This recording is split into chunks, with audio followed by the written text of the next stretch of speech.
Naku po, Nay. Hindi na rin tayo nakakabot. Malaki na ang tubig sa ilog, oh. Dahil sa lakas ng ulan. Hindi na tayo makakatawid.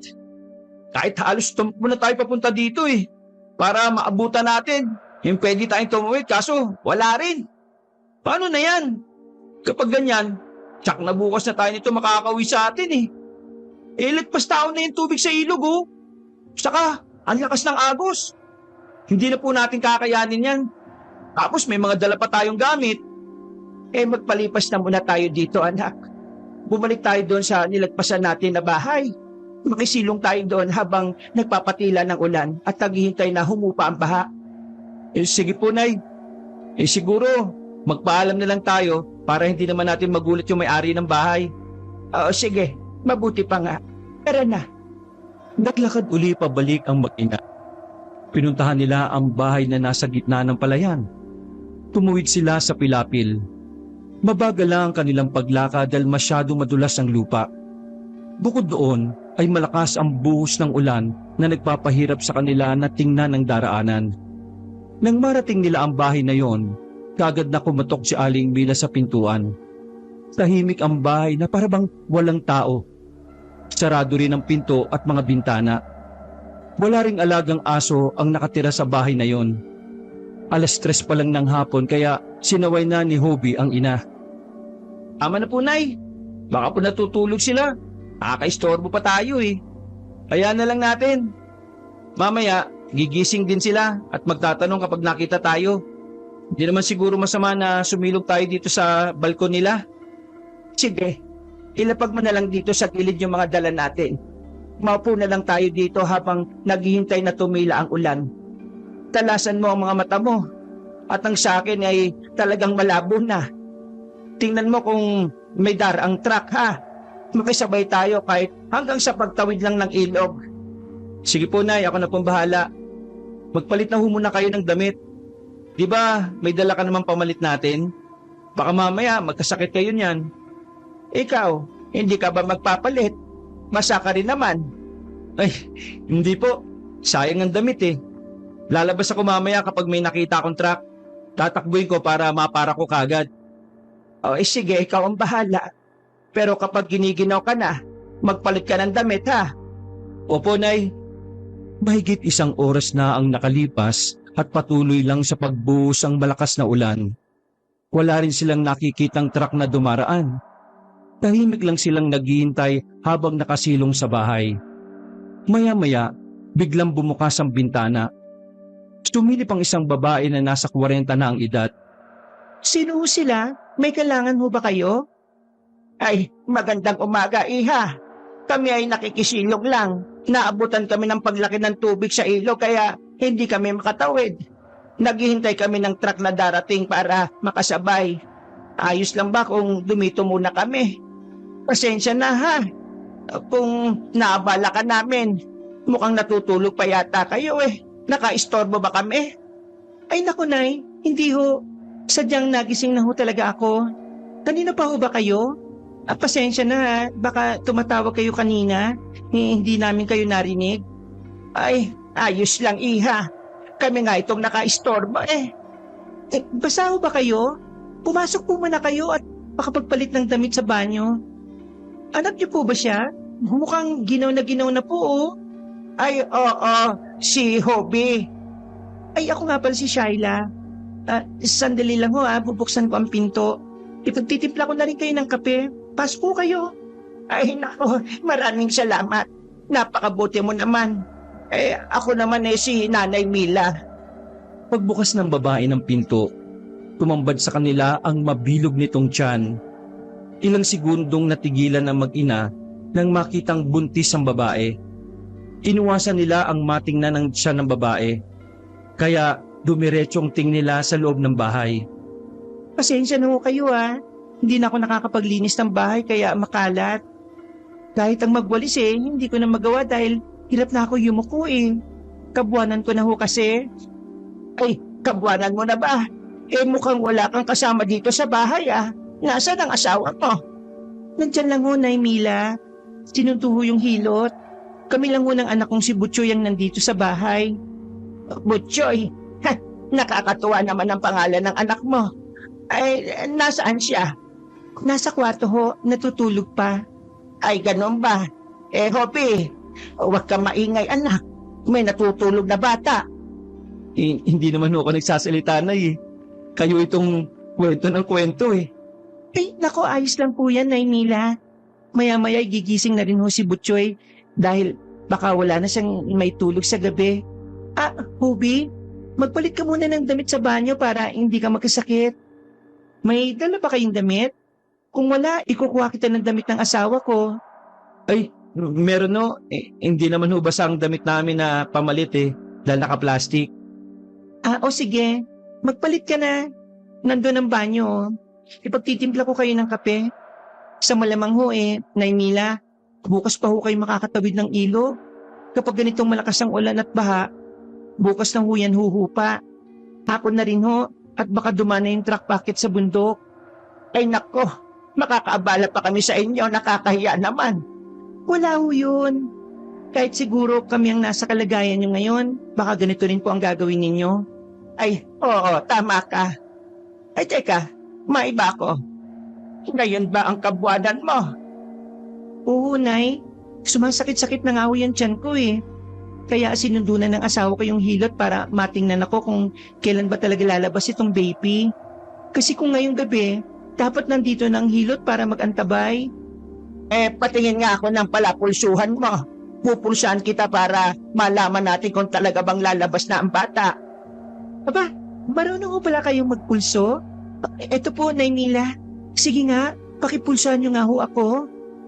Ay, sige, akin Nang mahawakan ni Aling Mila ang palapulsuhan ng babae, napayuko siya para itago ang pagtirik ng kanyang mga mata. Parang gusto niyang magwalada sa kasabikan nang maramdaman ang pintig ng pulso. Masigla at malusog ang bata na nasa sinapupunan ng babae. Naramdaman niya ang pagbaliktad ng kanyang sikmura dahil bigla na lang siyang nakaramdam ng gutom. Pasimple niyang nilunok ang sariling laway na nagbabadya ng tumulo. Maya-maya ay narinig niya ang pagbukas ng pinto ng banyo. Tiningnan niya ang anak na si Hobie. Kitang-kita niya sa mata ng anak na pareho sila ng nararamdaman. Nasasabik silang matikman ng sanggol na nasa sinapupunan ng babae. Biglang nabalik ang atensyon niya sa babaeng kausap na magsalita ito. Ano ho, Nay? Kamusta ho ang pulso ko? Manganganak na ho ba ako? Oo. Malapit na nga lumabas ang iyong anak. Nagmamadali siya na makita ang mundo. Maya-maya, maglililikot na yan ng todo kaya ihanda mo ng sarili mo sa matinding sakit. Pero, ka mag-alala. Ang sakit na yon ay mawawala kapag nakita mo na ang kanyang mukha. Naku, sinabi niyo pa ho. Ganyan-ganyan ang naranasan ko nung ipinanganak ko si Butchoy. Salamat ho nga pala. Inumin niyo na po itong kape habang mainit pa. Mabilis siyang lalamig dahil maulan eh. Mas maganda kung dumating ang kape sa tiyan niyo ng mainit. Ay, salamat ulit dito sa kape. Mukhang masarap kang magtimpla. Napakabango ng apoy eh. Pagkasabi noon ay inilipat niya ni Aling Mila ang kanyang tingin mula sa kape papunta sa maumbok na tiyan ni Shaila. Tinawag niya ang anak na si Hobie nang hindi inaalis ang tingin sa tiyan ng babae. Anak, halika na. Inumin mo na habang mainit pa. Amuyin mo ang kape. Napakabango ng aroma nito. Natural ang pagkakagawa ng kape. Natural ho talaga yan, Nainila. Yan ho kasi yung trabaho ng asawa ko sa paggawaan ng kape. Natuto siya kung papaano magilang ng buto. Dahil marami kaming puno ng kape, gumagawa na lang ho siya ng sarili naming kape. Kaya hindi na kami bumibili sa tindahan. Ay, ganun ba? Aba, tikman na natin ito, Hopi. Gawa pala nila itong kape. Oo, Nay. Amoy na amoy ko yung mabangong kape. Ang totoo, kanina pa ako naglalaway eh. Nagkatitigan ng mag-ina nang tumalikod ang babae. Seryoso silang nagkatinginan. Pareho silang nagpipigil. Hinigop nila paunti-unti ang mainit na kape. Pero hindi nito maibsan ang hapdi ng sikmura. Panaka-naka nilang tinitingnan ang tiyan ng babae. Nang hindi na makapagpigil si Hobie, hindi niya napansin na bigla na lang humaba ang kanyang dila. Halos umabot na ito sa tasa ng kape. Hindi niya ito napapansin dahil nakatuon na ang kanyang paningin sa tiyan ng babae. Bigla naman sinipa ni Aling Mila ang binti ng anak sa ilalim ng mesa. Dahil doon ay natauhan ito. Nang tingnan siya nito, umiling siya na kaagad namang naunawaan ng anak. Napayuko siya at doon niya napansin ang mahaba niyang dila. Kaagad niya itong ibinalik sa normal saka muling humigop ng kape. Maya-maya, narinig nila ang pag-ingit ng batang lalaki mula sa silid. Pupunta na sana ito ni Shaila pero naglakad ang anak papunta sa kusina kung saan sila naroon. Hindi pa nakakalapit ang bata ay bigla na lang itong nagsisigaw at saka umiyak. Dali-daling pinuntahan ni Shaila ang anak. Butchoy, ano nangyari? Bakit ka sumisigaw? Bakit ka ba umiyak? Nananaginip ka na masama, anak? Mumo, may mumo, mama. Ito ka ba? Masamang panaginip lang yun, Butchoy. Huwag ka nang umiyak. Nakakaya sa bisita natin, no? Halika, magmerienda ka na. Pero may mumu ko talaga eh. Nasa kusina po.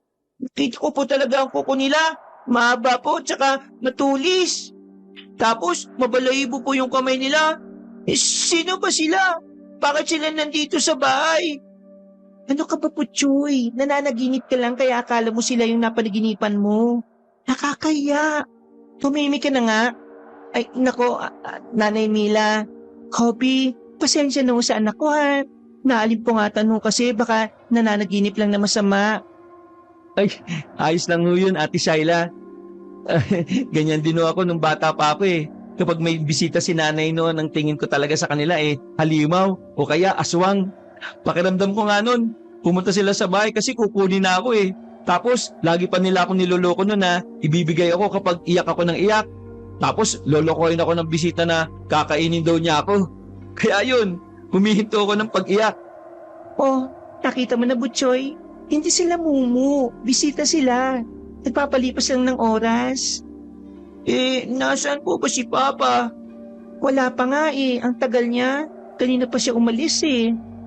Saan ba niya susunduin ang hilot? Malayo ba yon? Oo, medyo malayo.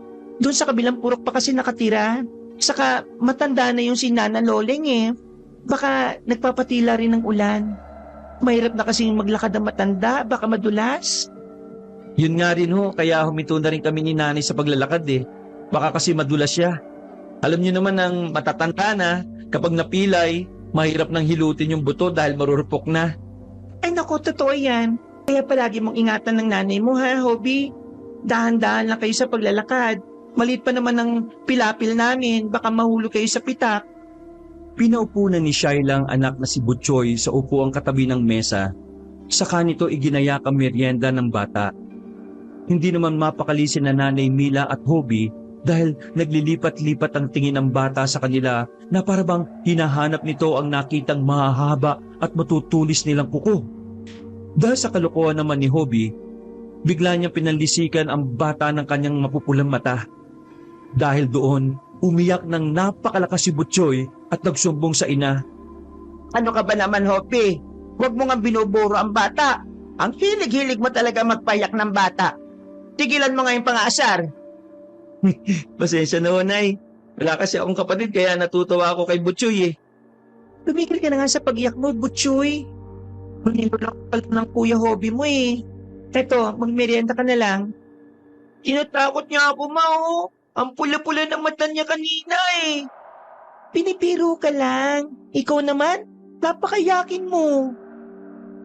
Tinigilan na ni Hobby ang pang-aasar sa bata para hindi na ito umiyak. Maya-maya, nakarinig sila ng mga katok sa pinto. Kagad naman lumapit si Shaila sa pintuan para pagbuksan ng kumakatok. Nolan, ikaw na ba yan? Bakit ang tagal mo? Ay, Tatang, pasensya na ho. Akala kong asawa ko nang dumating. Sino sila? May kailangan ho ba kayo? Ako si Mang Isko. Kapatid ko si Nana Loleng mo. Iniwan ko na yung 200. Nauna na ako ang asawa mo. Nag-aalala na sa iyo. Baka raw panahilap na yung tiyan mo eh. Ako ang pinauna niya dahil hindi ko naman maalalayan ng Nana Loleng mo sa paglalakad. Pareho na kami matanda. At saka, igagaya ko na kasi mga kakailanganin kung sakaling manganganak ka na talaga ngayong gabi. Ganun ho ba? Pasok ko kayo, Mang Isko. Mabuti ho nauna na kayo sa kanila. Hindi pa naman po sumasakit ng matindi yung tiyan ko. Naku, nabasa ho ba kayo ng ulan? Magpalito muna kayo ng damit. Nakaipagtitimpla ko na rin ho kayo ng kape para mainitan ng tiyan ninyo.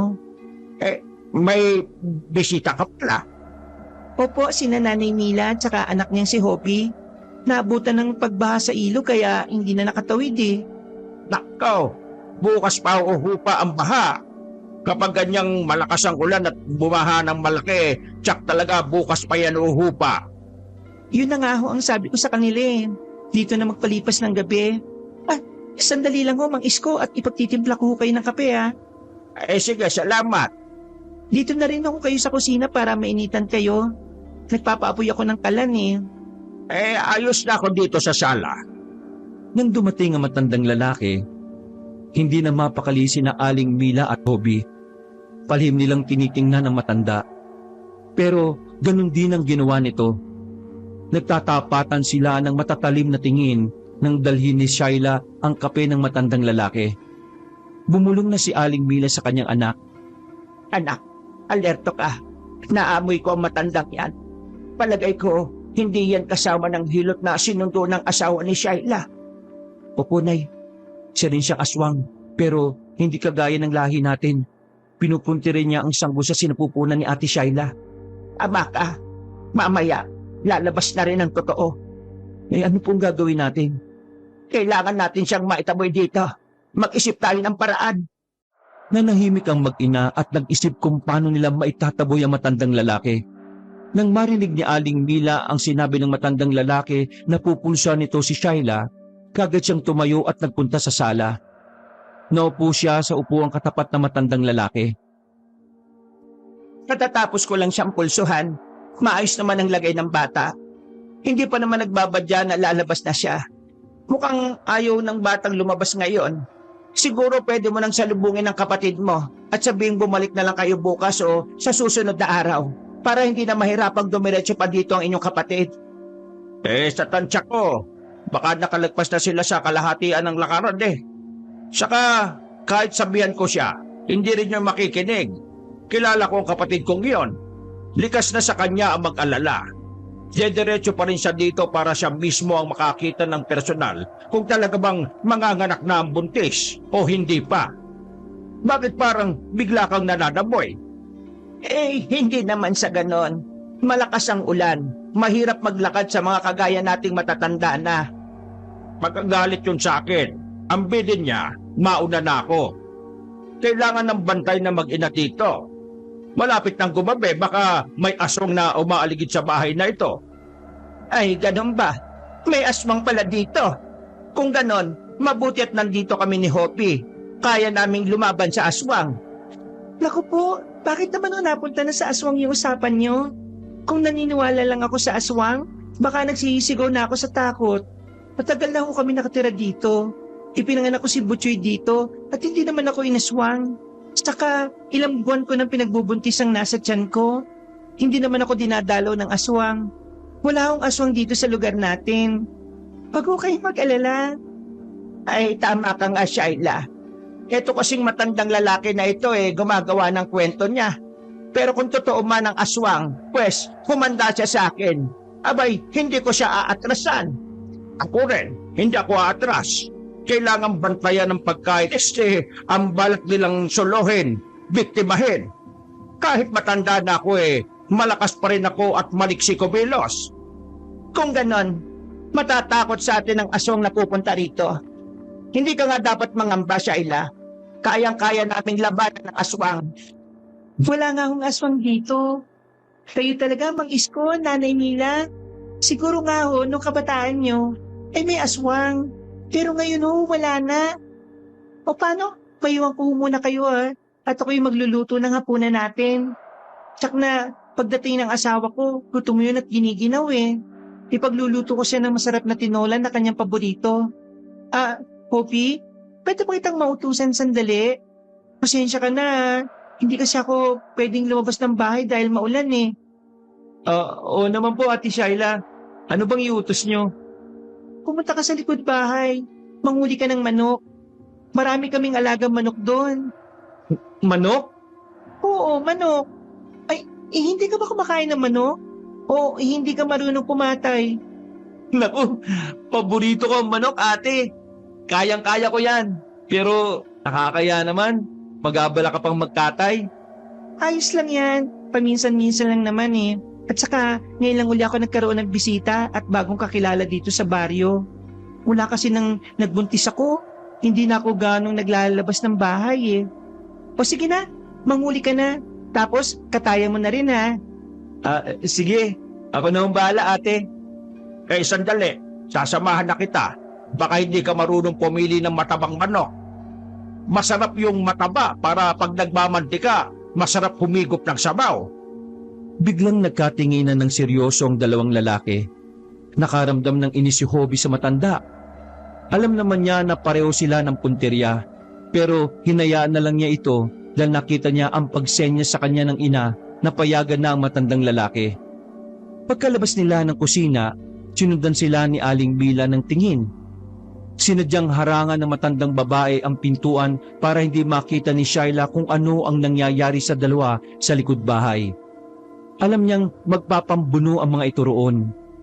Kalalapit pa lang ng dalawang lalaki sa mga kulungan ng manok, bigla na lang silang nag-angilan. Kitang-kita ni Aling Mila ang pandidisik ng mga ito sa isa't isa. Nag-uusap ang dalawa at sa tingin niya ay hindi sila nagkakasundo sa pinag-uusapan. Maya-maya, bigla na lang nagsaaswang ang dalawa at inatake ang isa't isa. Isa pa lang ang tudunong matandang lalaki yon. Kaya pala, ganun na lang ang tingin niya sa sanggol. Isa siyang aswang na hindi kayang kontrolin ang pagiging aswang.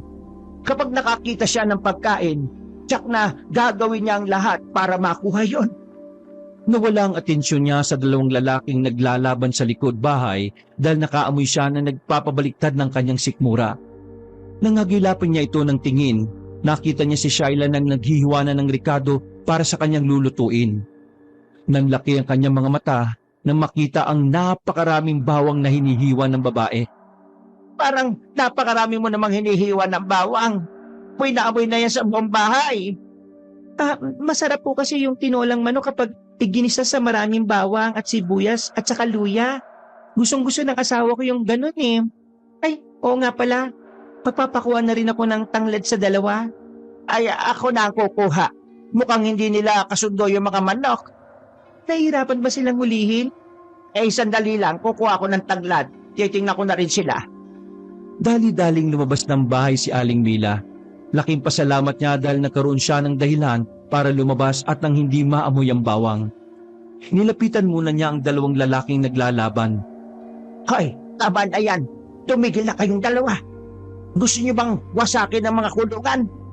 Magliliparan ng mga manok kapag nakawala sila. Ano kayong hindi makakahuli? Ang kapal kasi ng mukha ng matandang tunay eh. Balak talaga niyang kainin yung sanggol na yun. Bakit parang galit kayo? Pare-pareho tayong mga aswang. Galing lang sa magkakaibang lahi. Pero pare-pareho lang ang punteriya natin. Kayo magmalinis na mag-ina. Gusto niyo akong palayasin dito para masulo ang masarap na sanggol na yon? Hindi ako papayag, no?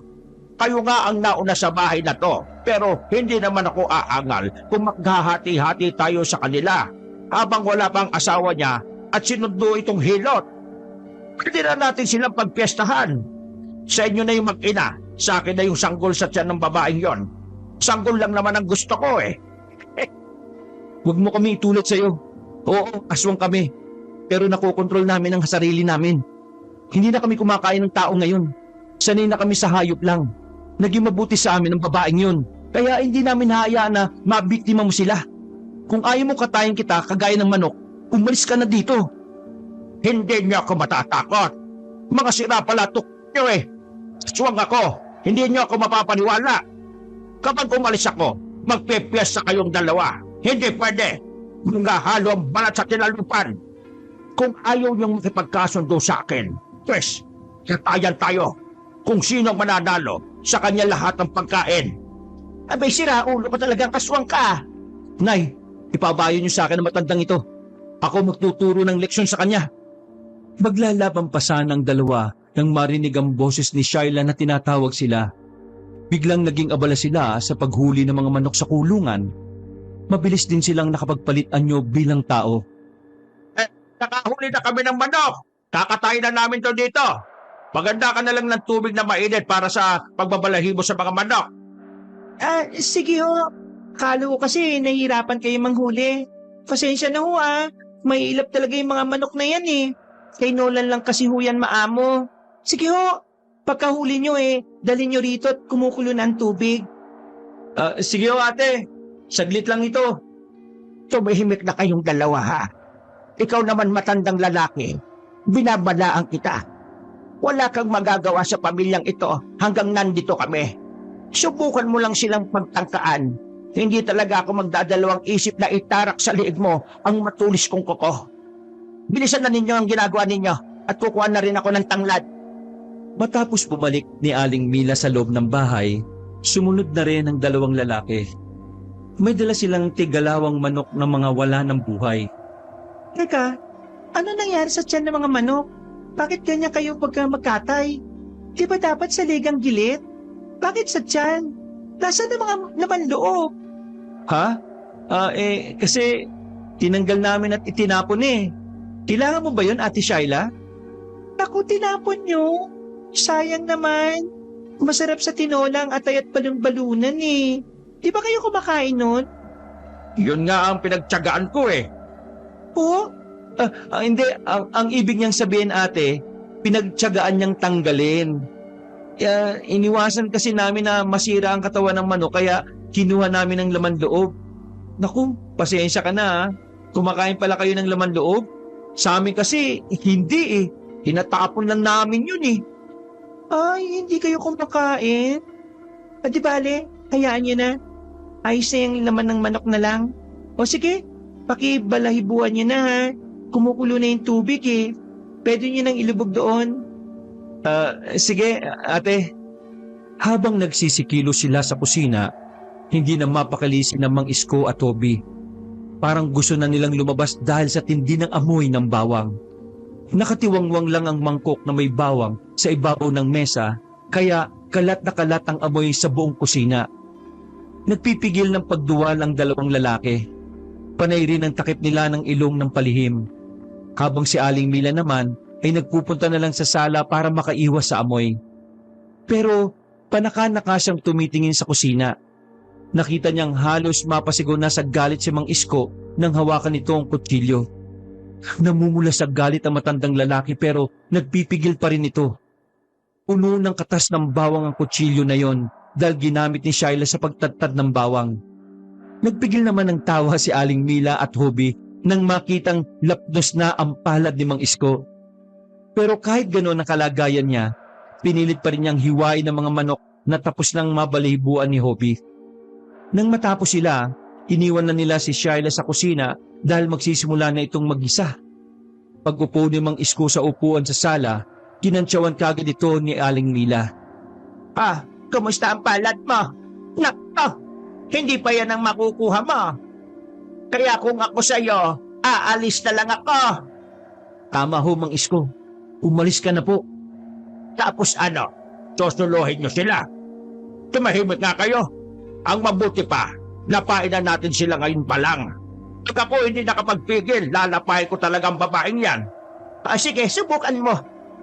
Sasagot pa sana si Mang Isko pero natigilan silang tatlo. Kanya-kanya sila ng takip ng ilong ng kumalat na sa hangin ang amoy ng ginisa ni Shaila. Napalabas na ng bahay si Mang Isko at hindi na nakayanan ng pagduwal. Nagkatingin na naman ang mag-inang Mila at Hobby. Nagkasundo silang pagsarhan ng pinto ang matandang lalaki. Pagkatapos noon ay isnara din ni Aling Mila ang mga bintana. Tumakbo naman ng palihim si Hobby sa kusina para isara ang pinto at mga bintana doon. Oh, Hobby, bakit mo sinasara ang pinto? Ha? Ano kasi ate? Malamig, giniginawa ko. Ay, ganun ba? Gusto mo ng jacket? Hindi na. Okay na itong sarado ang pinto. Huwag mo na lang buksan ate Sige. Sinilap naman ni Aling Mila sa bintana si Mang Isko. Nang makitang wala na matandang lalaki sa labas, napangiti siya. Pero nawala rin agad ang ngiting yun matapos maisip na anumang oras ay sasalakay ito sa anyong aswang. At hindi nga siya nagkamali. Wala pang isang oras, nakarinig na sila ng malakas na pag-alulong ng aso sa labas ng bahay. Yun, bakit may aso sa labas? Saan galing yun? Wala naman kaming aso Saka malalayo ang kapitbahay. Imposibleng may makapunta pang aso dito sa amin. Tapos maulan pa. Ay, pabayaan mo na lang ang asong yan, Iha. Hindi naman yung alaga yun Ibig sabihin, ligaw yan. Aalis din yan. Sa bagay, tama po kayo. Ay, teka, sandali lang. At nasaan po pala si Mang Isko? Ay, nakalimutan ko palang sabihin. Alam kanina, sasalubungin na raw niya yung dalawa. Nag-alala raw siya dahil gabi na wala pa. Oo nga ako rin. Nag-aalala rin ako. Bakit nga kaya wala pa sila? Kung naglalakad na sila kanina pa, dapat nandito na yun Maya-maya, narinig na nilang may bumangga sa pinto. Parang gusto itong wasakin. Ma, ano po yun? Wala yan anak, doon ka na sa kwarto mo. Pumasok naman agad ang bata sa loob ng kanilang kwarto. Sumilip naman si Aling Mila at Hobby sa bintana. Alam nilang isang aswang ang nasa anyong aso na yon. Hindi na sila natakot pero bigla na lang nagsisigaw si Shyla. Sumilip din kasi ito sa bintana at nakita ang aso na nandidisik ang mga mapupulang mata. Naglalabasa ng mga pangil nito. Tumutulo pa ang malapot na laway. Malaki ang asong yon at talagang nakakatakot ang itsura. Mukha itong halimaw kung titingnan. Yan? Klaseng hayop yan? Aswang yan, Ate Shyla. No? Swamp? Ba? Oo, ate. Kaya doon ka na rin sa kwarto. Magtago kayo rin ni Butchoy. Kami na bahala dito. Dahil sa takot, kagad na pumasok si Shyla sa kwarto. Isinara din niya ang pinto nito. Ay, ano bang gagawin natin? Hindi naman siguro yan susugod. Palagay ko, nagkakamali ka. Grabe na ang gutom niya Talagang natatakam siya. Tingnan niyo yung mga mata niya Parang hindi na nakakakilala. Saka yung laway niya. Sobrang lapot na. Dali, isarado mo ang bintana. Pabayaan mo na lang siya. Hindi siya makakapasok dito. Matapos ang ilang minuto, natigil na ang pagbunggo ng aswang sa pinto. Tumahimik na ang paligid, pero hindi pa rin napapanatag ang mag-ina. Alam nilang nag-iba lang ito ng pwestong sisirain. Tsak na maghahanap ng ibang daan ng aswang na nasa labas. At hindi nga sila nagkamali. Lumipat dito sa bubungan. Gawa sa pawid ang bubong na yon, kaya madali lang masisira. Nayuyugyog ang bubong dahil sa malalakas na pagtalon ng aswang sa itaas. Panay naman ang tingala na mag-ina dahil inaabangan nila ang pagpasok ng aswang sa loob ng bahay. Maya-maya ay tumigil uli ang paggalaw ng aswang sa itaas. Wala na ba siya, Nay? Hindi, nandyan lang siya. Naghahanap ng tiyempo para makapasok. Maya-maya, bigla na lang nagsisisigaw ang mag-ina sa loob ng kwarto. Anong nangyari dyan? Yung aswang po, nasa pintana. Pilit niyang ipinapasok ang sarili niya. Sira ulo ka talagang aswang ka. Hintayin mo't lalapasin kita. Anak, mag-iingat ka. Opo, Nay. Papasukan niyo po si na Ate Shyla sa loob. Oh, Shyla, buksan mo na itong pinto. Papasukan mo ako dyan. Nay Mila, masakit ang tiyan ko. Naninigas po. Buksan mo itong pinto, dalian mo! Dahil hindi na makatayo si Shyla, inutusan na lang niya si Butchoy na buksan ang pinto. Pagkabukas ay tumambad sa paningin ni Aling Mila si Shyla na nakahiga na sa kanilang papag. Hindi na ito mapakali sa sakit ng tiyan. Gaano nakasakit ang tiyan mo? Sobrang sakit na po.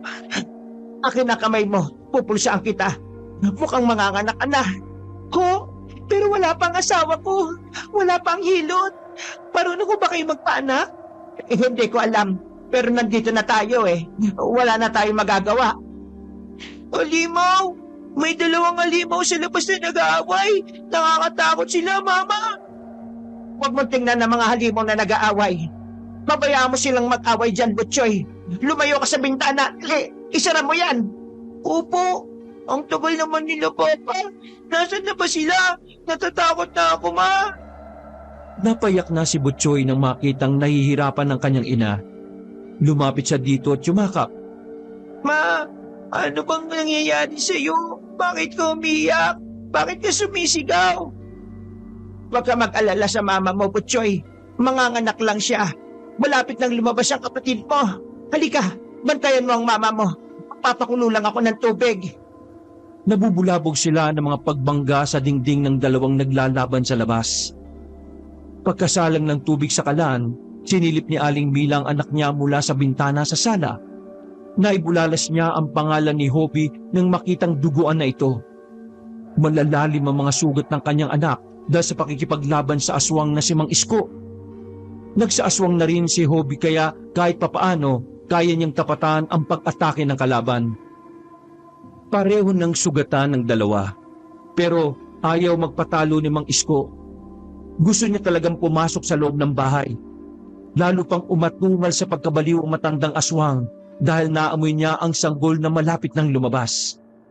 Mas lumakas ang amoy nito kumpara kanina. Kaya wala na sa sarili ang matandang aswang. Nakatuon na lang ang atensyon niya sa kung paano makakapasok sa loob ng bahay. Kada pagtatangka niyang makapasok ay hinaharangan si Hobby kaya lalo siyang nagagalit. Talagang hindi titigil ang matandang ito hindi nakukuha ang sanggol. Kailangan ng maisilang ni Sheila ang bata. Nilaksan na at Aling Milang apoy para kumulo agad ng tubig. Inihanda naman niya ang iba pang pangangailangan habang hinihintay ang pagkulo nito. Natatarantan na rin siya dahil mas malakas ang iyak ni Butchoy kaysa sa kanyang ina. Inaakala kasi ng bata na kung ano ang nangyayari sa ina nito. Akala nito ay pinapatay na sa hirap at sakit ang kanyang ina. Butchoy, apo, doon ka muna sa sala. Ayoko po, dito lang ako sa tabi ni mama. Hindi pwede, mas lalong mahihirapan ang mama mo sa panganganak niya. Sige na apo, doon ka sa labas. Ayoko po, mama! Makinig ka na sa lola, Butchoy. Ayos lang ako dito. Doon ka muna sa labas, anak. Sige na. Anak, sa sala ka muna. Hintayin mo si Papa na dumating. Inakay na ni Aling Mila si Butchoy papunta sa sala. Pagkatapos ay binalikan na niya si Sheila sa silid para tulungan ito sa panganganak. Maya-maya ay bigla na lang nagsisisigaw sa takot si Butchoy dahil nasira na ang pintuan ng bahay. Tuluyan ang nakapasok sa loob si Mang Isko na nasa anyong aswang. Nanlilisik ang mapupula nitong mga mata habang sinusuyod ng tingin ang buong bahay. Kumikibot-kibot pa ang kanyang ilong na parabang may inaamoy. Maya-maya ay biglang natuon ang paningin nito sa pintuan ng silid kung saan naroon si Sheila. Mabilis na sinugod ng aswang ang pinto at pilit na ginigiba. Panay naman ng sigaw ni Butchoy habang umiiyak. Hindi naman mapalagay si Aling Mila sa loob ng silid. Malakas na kumakabog ang kanyang dibdib. Hindi niya alam kung paano ipagtatanggol ang mag-ina. Maya-maya ay narit na lang niya na nagkaroon ng kalampagan sa sala. Lalo naman nag-iiyak ng malakas si Butchoy dahilan para magsisigaw na rin si Sheila dahil sa pag-aalala sa anak. Binuksan ni Aling Mila ang pinto ng silid at sinilip kung ano ang nangyayari. Nagkabukas ng pinto. Kaagad na tumakbo si Butchoy papasok sa kwarto at nagtago sa tabi ng kanyang ina. Lumabas naman ng silid si Aling Mila at hinagilap ng tingin ang dalawang aswang na naglalaban. Nakita niyang nagsambulat na ang gamit sa sala. Sobrang gulo na ang bahay. Sira-sira na rin ang mga upuan dahil sa paglalaban ng dalawang aswang. Napatingin si Aling Mila sa kusina. Nakita niyang naroon na ang dalawa at doon naman nagsasagupaan. Sabi ko sa'yo, iwan mo na ang lugar na ito eh. Bakit ang kulit mo? Kami nga nagtitis para lang hindi makapambiktima ng tao tapos ikaw. Wala kang pakialam kung inosenteng tao na ang gusto mong lapain. Wala akong pakialam sa sentimiento mo. Ang gusto kong matikman ay ang sanggol na yon. Bakit pa panay ang hadlang mo sa akin?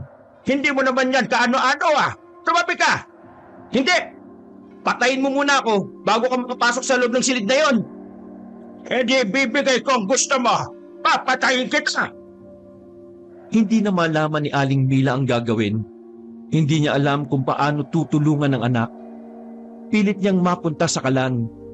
Nang makakuha siya ng tiyempo, kaagad siyang lumapit sa kalan. Binuhat niya ang kaldero na may kumukulong tubig at isinabo yon kay Mang Isko. Napaatungal naman ang matanda. Galit itong tumingin kay Aling Mila. Tinangka ni Mang Isko na sugurin si Aling Mila pero humarang si Hobby at pinagkakalmot ang matandang aswang.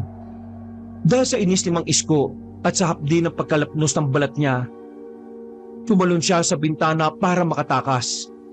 Sinundan naman ni Hobby ang matandang aswang at habang si Aling Mila naman ay muling nagsalang ng mainit na tubig, sa kanya binalikan ng mag-ina na nag-iiyakan na sa kwarto.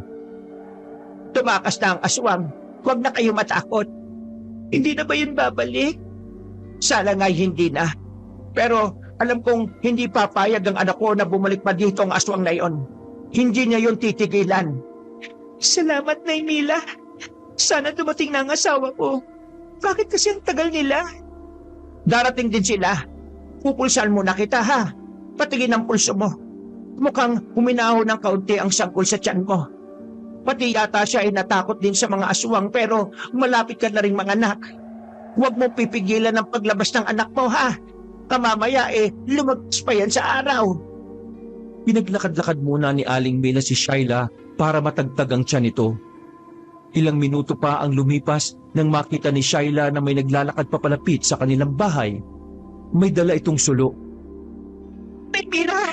Mukha pong may paparating. Hindi kaya si Lola na yan? At saka si Nana Nole? Nasaan? Oo nga. May paparating. Nawasanay sila na nga yan. Inabangan nila ang mga ito na dumating. Hanggang sa nakita nila na humahangos sa pagtakbo ang isang lalaki. Mahal! Shaila! Kumusta kayo dito? Naulan, Diyos ko, di dumating ka na. Tagal mo. Naunahan ka pa ng aswang. Nakita namin ni Nana Loling yung dalawang aswang na naghahabulan sa damuhan. Nagmamadali akong pumunta dito dahil sa pag-aalala. Dito ba galing yung mga aswang na yon? Baka nga, kasi sinugod kami ng aswang eh. Kumusta ka naman? Si Butchoy, nasaan? Papa, may halimaw po. Nakakatakot. O sige na, tahan na anak. Nandito na si Papa. Sandali. Sino itong kasama nyo dito? Si Nanay Mila nga pala. Nakisilong lang sila ng anak niyang si Hobby dahil hindi sila makatawid sa ilog. Mabuti na lang at nandito sila. Kung hindi, baka nilapa na kami ng aswang. Ganun ba? Naku, Nay Mila, marami yung salamat sa pagtatanggol nyo sa mag-ina ko, ha? Nasaan ho ang anak nyo? Kuwan, tas na nga ba si Hopi? Kanina kasi nakikipaglaban siya sa aswang. Huwag naman sana siyang mapahamak. Hindi ho yan. Matapang ho ang anak nyo. Hintayin lang natin at pabalik din siya. Siya nga, Nana Loling, kayo na po muna ang bahala sa asawa ko, ha? Kailangan kong maggayak ng mga panlaban sa aswang. Balik pa yung mga yun eh. Ilalabas ko lang ang ito at saka yung buntot pagi. Tumango lang ang matandang hilot sa sinabi ni Nolan. Pero ang tingin nito ay diretso kay Aling Mila. Matalim itong nakatingin sa matanda na parabang kinikilatis ito ng gusto. Shaila, ako'y aalis muna. Hahanapin ko si Hopi. Baka kung paano na yun sa kakahabol niya sa mga aswang eh. Hindi na hinintay ni Aling Mila ang sasabihin ng babae. Dali-dali siyang lumabas ng bahay. Sinadya niyang umalis na dahil nangangati na siya sa mga titig na matandang hilot. Alam niyang naalaman na ng matandang babae na isa rin siyang aswang. Pero ang ipinagtataka niya kung bakit hindi siya nito inatake para palabasin ang kanyang pagkaaswang. Nang may kalayuan na siya sa bahay na yon, nagsaaswang na siya. Mas lumiksi na ang kanyang kilos at tumalas ang paningin sa dilim. Ginamit na rin niya ang matalas na pangamoy para hanapin ang kanyang anak. Hanggang sa masumpungan niya ang mga ito sa kakahuyan. Ape, naka, ayos ka lang ba? Nay, huwag kang lumapit dito. Diyan ka lang. Anong ginawa mo sa anak ko? Halimaw ka. Pagpapayaran mo ang pananakit mo sa kanya. Tinatawag mo akong halimaw. Pare-pareho lang tayong halimaw. Hindi tayo magkatulad, Isko. Halang ang bitukan. Kung hinayaan niyo akong lapain na mag-inang yon, hindi na tayo aabot pa dito. Dapat nakipagkasundo na lang kayo sa akin eh. Sana, pare-pareho tayong busog at masaya. Pero dahil mas tanga kayo at nilapnos niyo pa ako, hindi ko na kayo patatawagin pa. Mabuti pala sumunod ka dito.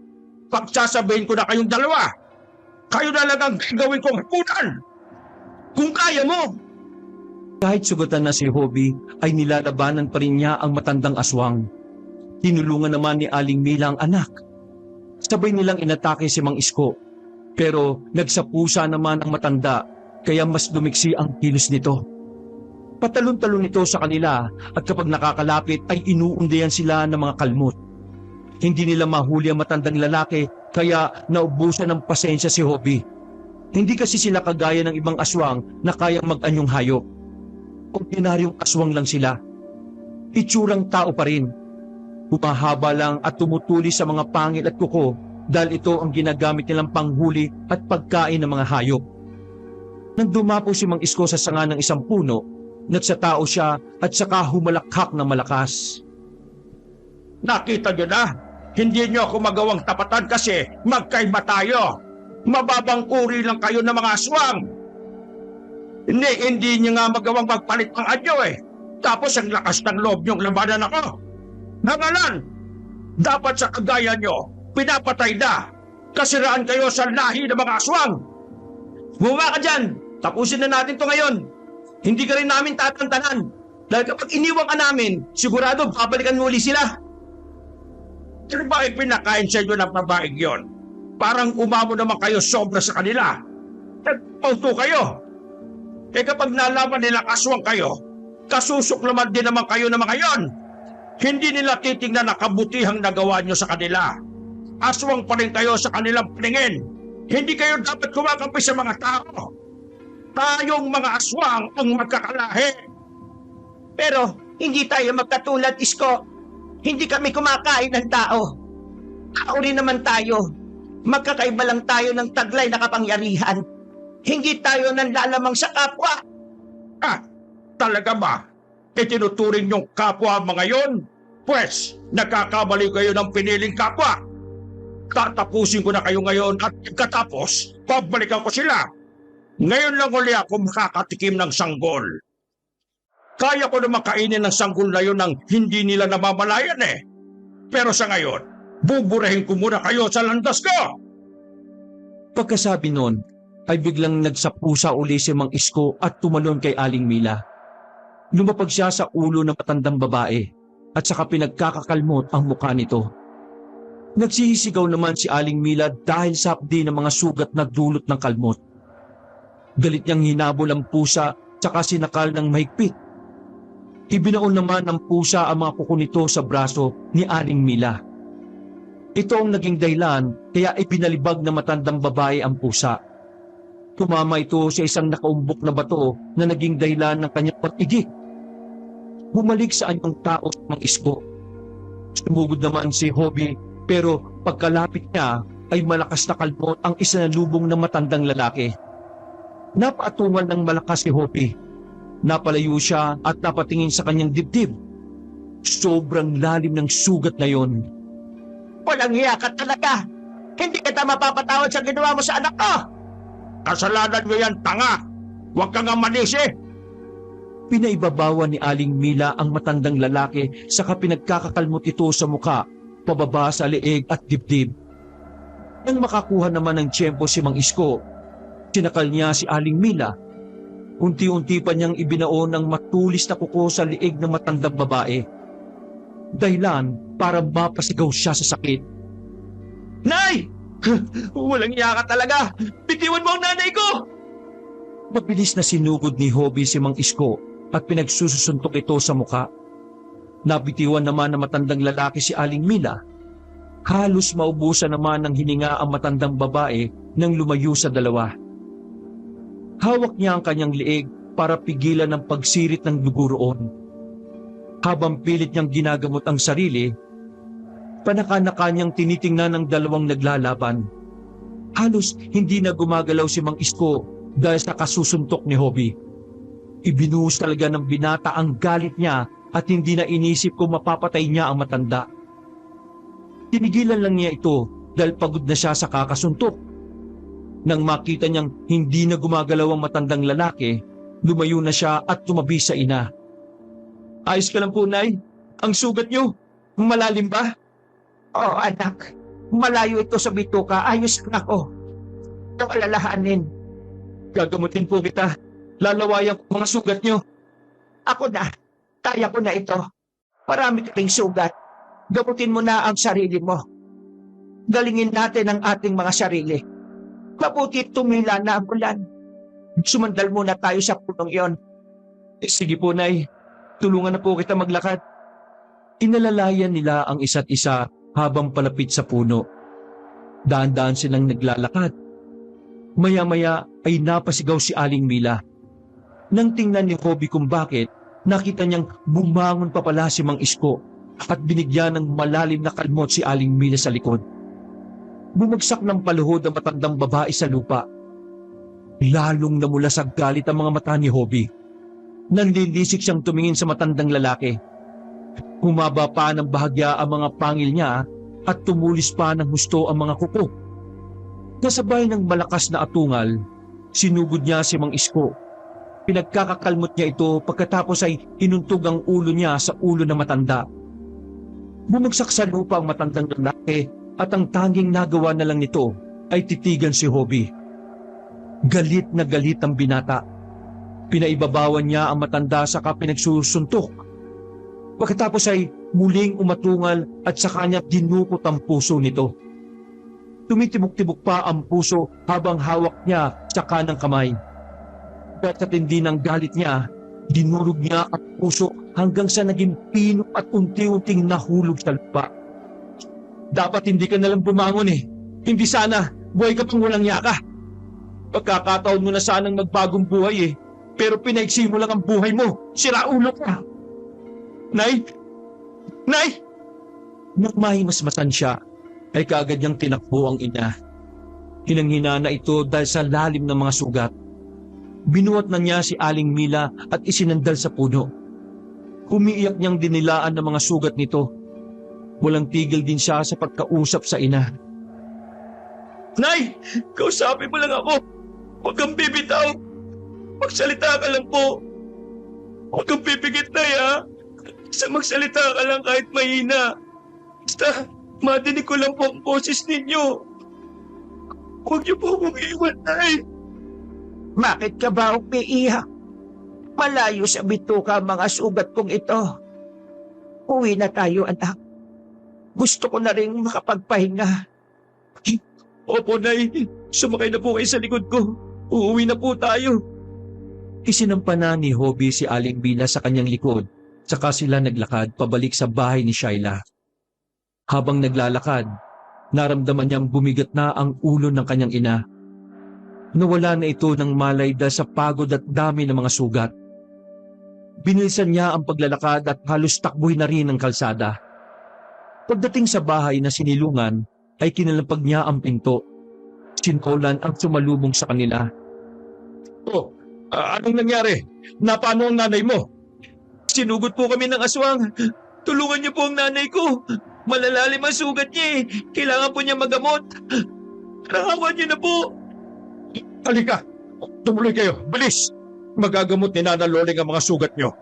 Ihiga mo ang nanay mo sa papag dito sa kabilang kwarto.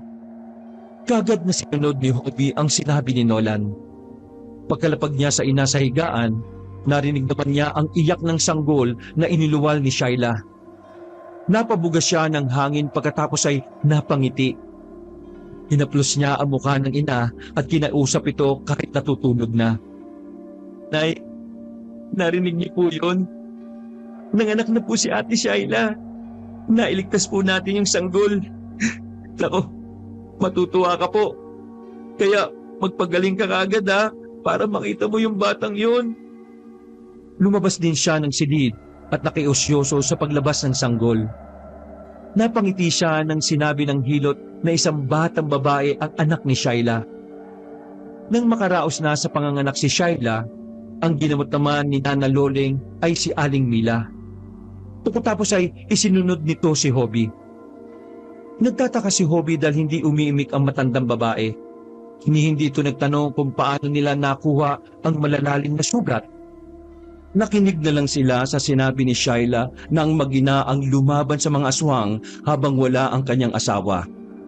Sobrang pasasalamat naman ni Nolan sa mag-ina, kaya hinayaan silang manatili muna sa kanilang bahay habang naghihintay sa paggaling. Ilang araw ang lumipas. Nagpaalam na ang mag-ina na uuwi. Maraming salamat po sa lahat ng tulong ninyo sa amin.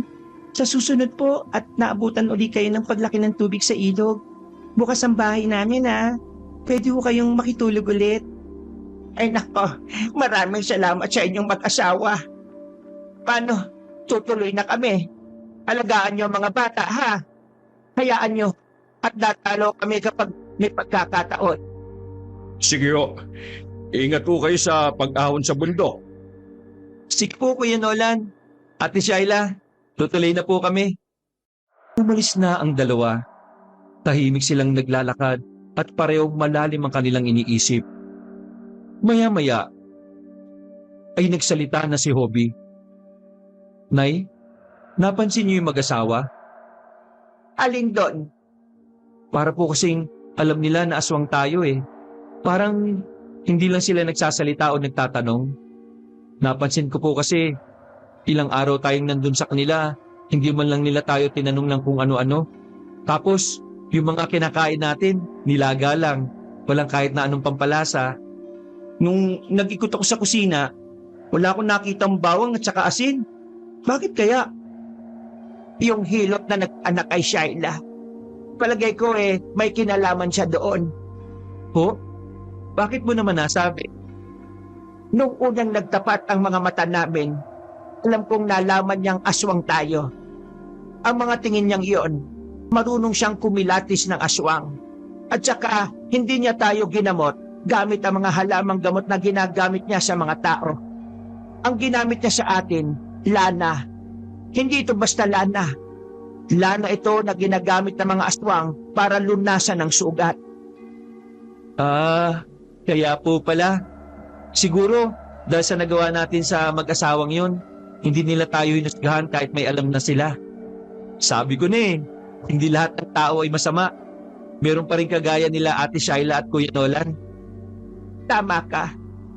Kapag gumawa ka ng kabutihan sa kapwa, susuklian ka rin ng kabutihan. Nang makarating sila sa kanilang bahay, laking pagtataka nila kung bakit nakabukas ang pinto. Nagtanungan pa ang mag-ina kung naiwan ba nilang nakabukas yun.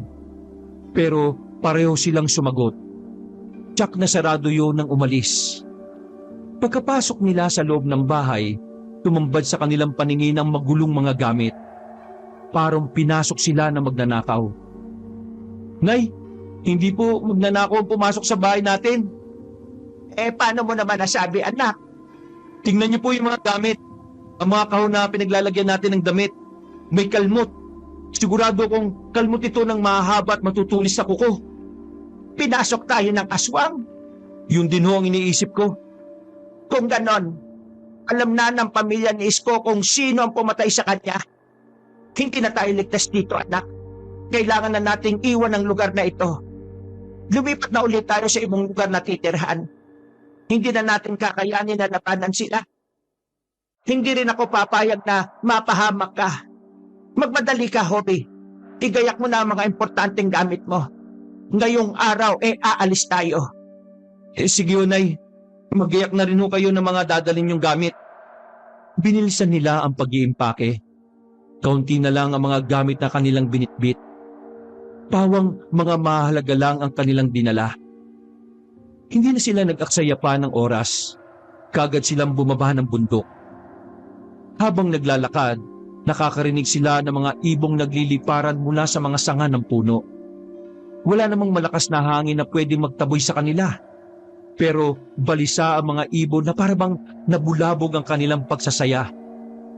Kasunod nun ay ang mga kaluskos sa damuhan na parabang may mga paang humahawi. Kinabahan na ang mag-ina. Alam nilang hindi yun normal. Milisan mo, anak. Sinusundan nila tayo. Opo, Nay. Diretso lang po ang paglalakad. Talasan lang natin ang ating pakiramdam, pandinig. Pero huwag na natin silang lingunin. Importante, makalis kagad tayo dito. Halos gusto na lang nilang lumipad para mas mapabilis sila. Pero hindi naman sila nag-aanyong ibon. Nagpapabagal sa kanilang paglalakad ang hingal at pagod. Maya-maya ay napahinto si Aling Mila. Itinukod niya ang kanang kamay sa isang puno, saka humagod ng malalim na paghinga. Nay, pagod ka na po? Papahinga lang ng konti, anak. Sandali lang ito. Nang makabawi na ng lakas si Aling Mila, muli na naman silang naglakad ng matulin. Dumami na ang naririnig nilang mga kaluskos sa damuhan. Maya-maya ay napahinto si Hobby nang biglang may bumagsak na kalansay ng hayop sa kanyang harapan. Nay! Dali, anak. Isa yung pagpunta. Huwag silang magkakamali. Hindi, anak. Hindi ito ang panahon para lumaban. Mas mahalaga ang kaligtasan. Hindi sa lahat ng oras ay dapat lumaban. Dapat alam mo rin kung kailan dapat sumuko at tumakas. Bilisan mong kumilos. Lakad na ulit tayo. Mas bumilis ang mga kaluskos na kanilang naririnig sa damuhan. Marami ito at nagmumula sa iba't ibang direksyon. Sa pakiramdam nila ay napapaligiran na sila ng mga ito. Napahinto sila dahil lahat ng pupuntahan nila ay may sumasalubong na sa kanila. Saan na tayo dadaan, Nay? Huwag mataranta. Mag-isip.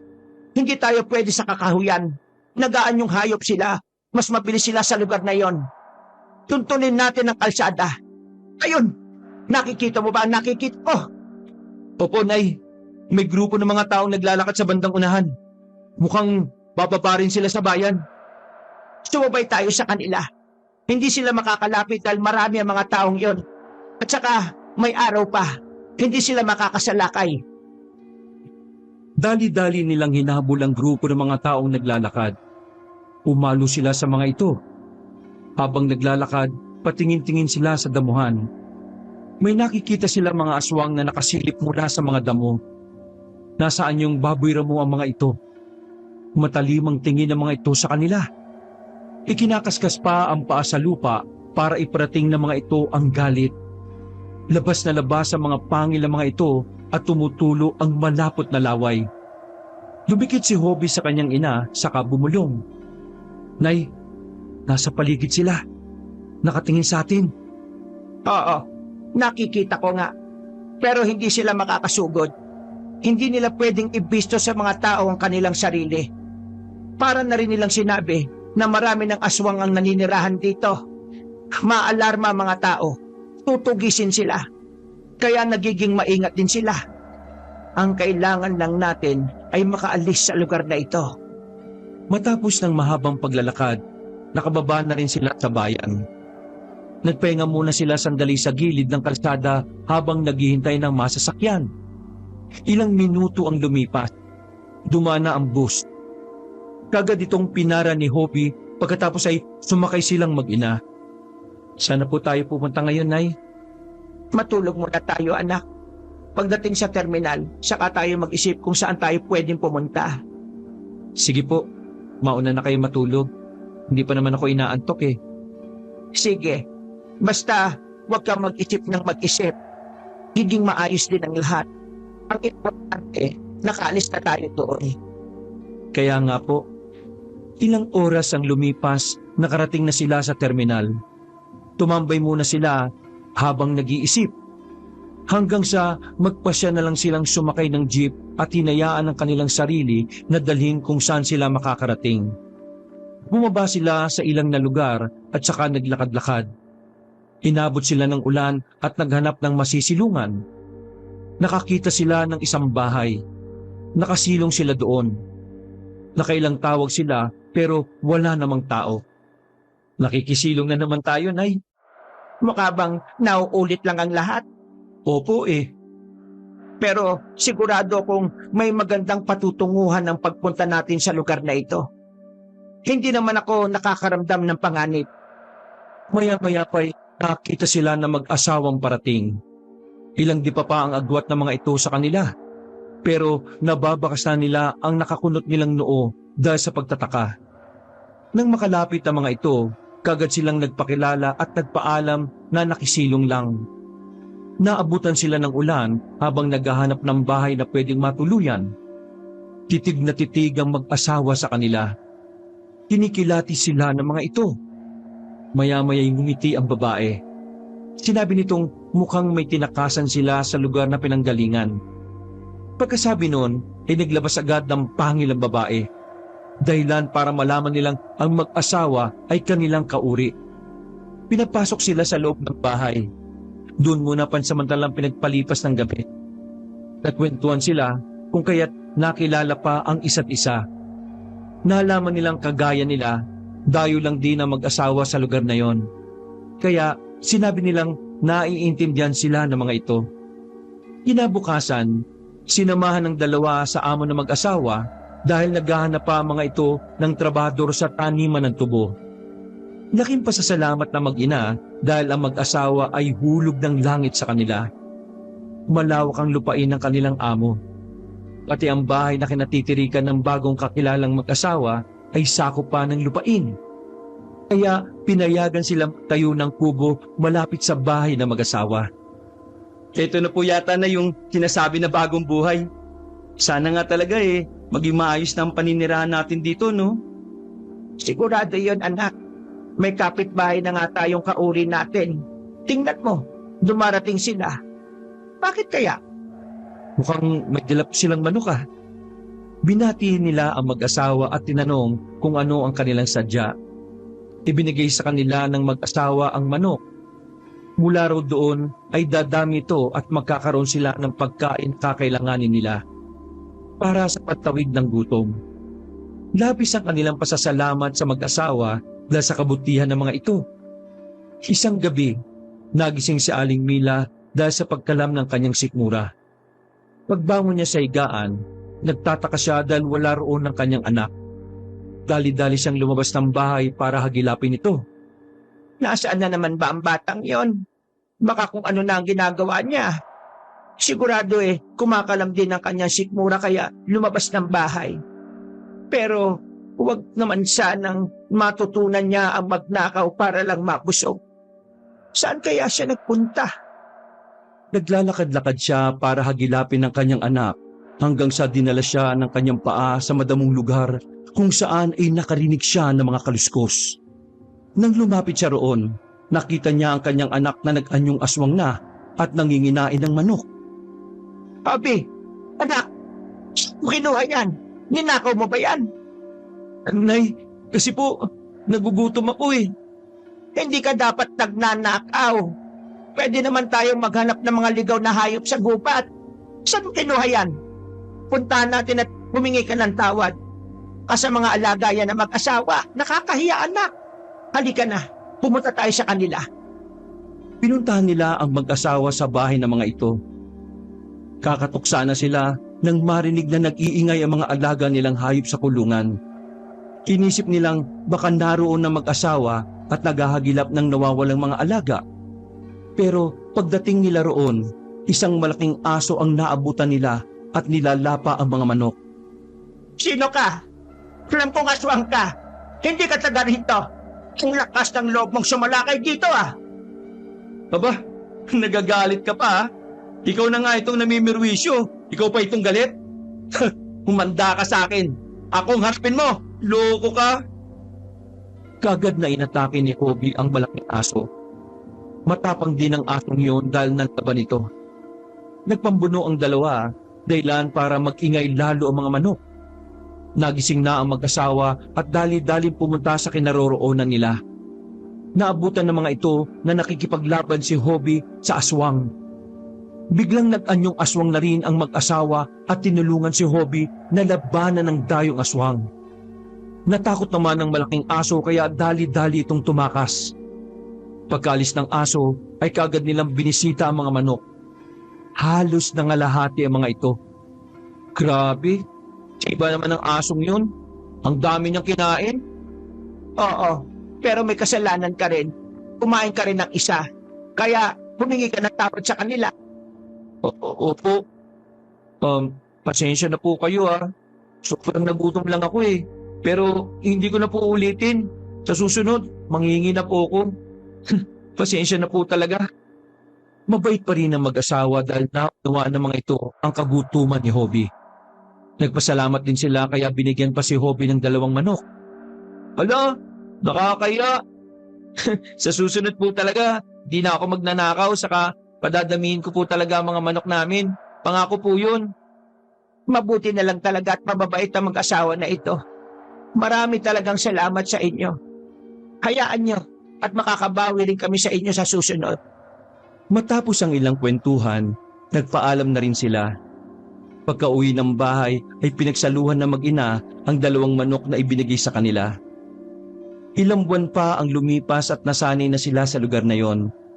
Tahimik doon at masisipag ang mga tao, kaya walang oras na pagkwentuhan ang buhay ng iba.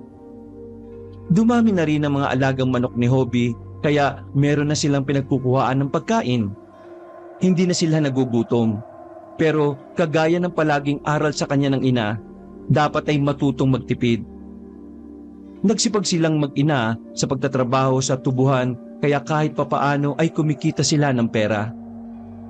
Sa tubuhan nakilala ni Hobie si Myrna, pero nag-aalangan siyang lapitan ng babae. Madalas namang nahuhuli ni Aling Mila ang anak na palaging nakasulyap dun sa babae. Kaya di na siya nakapagpigil na kausapin ito. Bakit hindi mo lapitan at kausapin? Baka matunaw yan nakakatitig mo. Nay, para ka naman pong iba. Hindi ako pwedeng magkagusto sa isang normal na tao, no? Bakit hindi mo subukan? Iniisip mo na kagad ang kalalabasan wala ka pa nga ginagawa. Matatakot po siya sa akin lalo na kapag nalaman niyang kumakain ako ng sariwang karne ng tao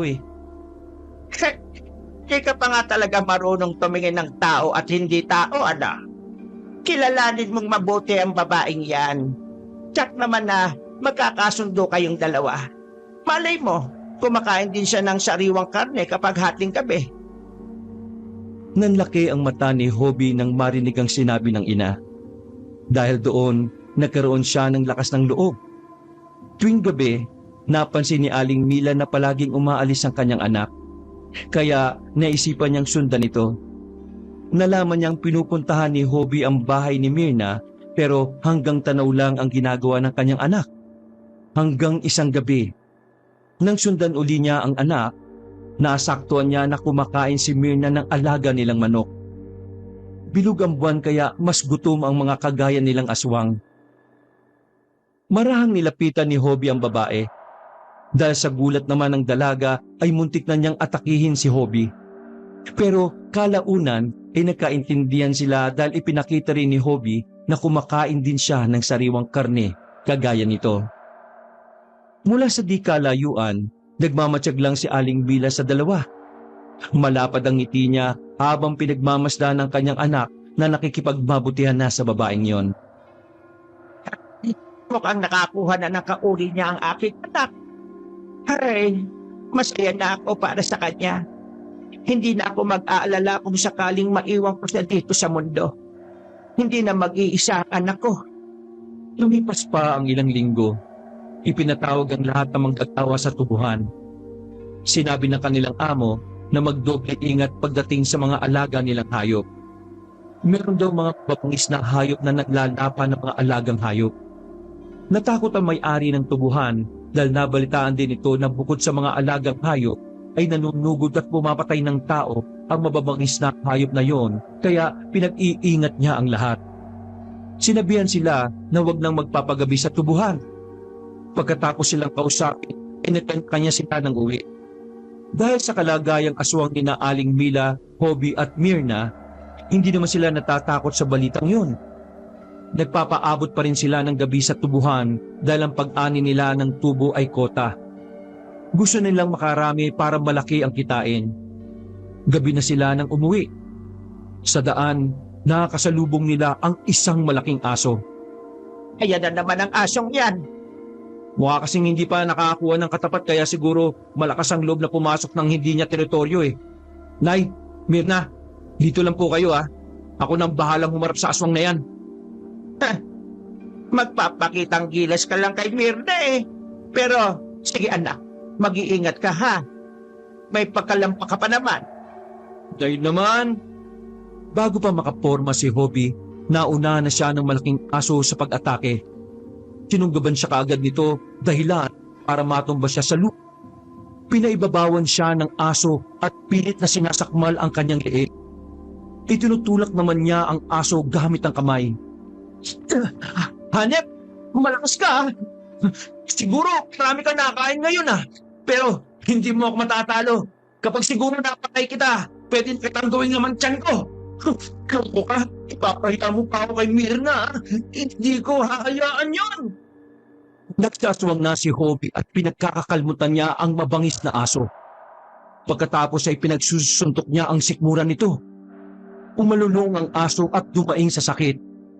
Tatakas na sana ito nang hablutin pa ni Hobie kapag pinag-uundayan pa ng suntok at kalmot. Hindi niya tinigilan ng aswang hanggang sa manghina ito at bumalik sa anyong tao. Hubot-hubad itong nagtatakbo palayo sa kanila. Ano anak, nakilala mo ba? Nako, hindi hunay. Kahit sarado na pabilis pa rin tumakbo eh. Nakatalikod agad bago ko pa makita yung muka. Ang nakita ko lang ay ang malaking balat niya sa pigi. Ay, hindi natin pwedeng sabihin yon. Ano'y, baka ipahubad ang mga saklot para lang makita ang balat sa pigi. Hayaan mo na yan. Ang mahalaga matatakot na siya dahil nalaman niya ngayon na hindi lang siya ang aswang sa lugar na ito. Tama po kayo. Mangingilag na yan. Matututo na yung mag-alaga ng hayop para may kainin. Hindi yung nagnanakaw siya, no? Oh, tara na po. Uwi na tayo. Nay, siya nga po pala. Pwede po bang idaan muna natin si Mirna sa kanila bago tayo umuwi? Ay, dapat talaga ganon. Babae si Mirna Alam nga naman tayong ihatid niya. Ay, tara na. Lumakad tayo. Matapos ang pangyayaring yun, hindi na nila namataan ang aswang na nag-aanyong aso sa kanilang lugar. Kaya bumalik na uli ang mga manggagawa sa pagtatrabaho nang walang inaalalang panganib. Ilang buwan din nang lumipas at nakuha na rin ni Hobie ang matamis na oo ni Mirna. Napaibig niya ang dalaga dahil sa kanyang mga magagandang katangian. Doon sa lugar na yon, tumanda si Hobie. Naging asawa niya si Mirna at nagkaroon sila ng 2 anak na puro lalaki. Nanatiling lihim ang pagiging aswang ng kanilang angkan. Pero hindi na nila hinawaan ang kanilang mga anak dahil gusto nilang mamuhay ang mga ito bilang mga normal na taong nakikisabay sa unti-unting pagiging moderno ng kanilang lugar. Wakas,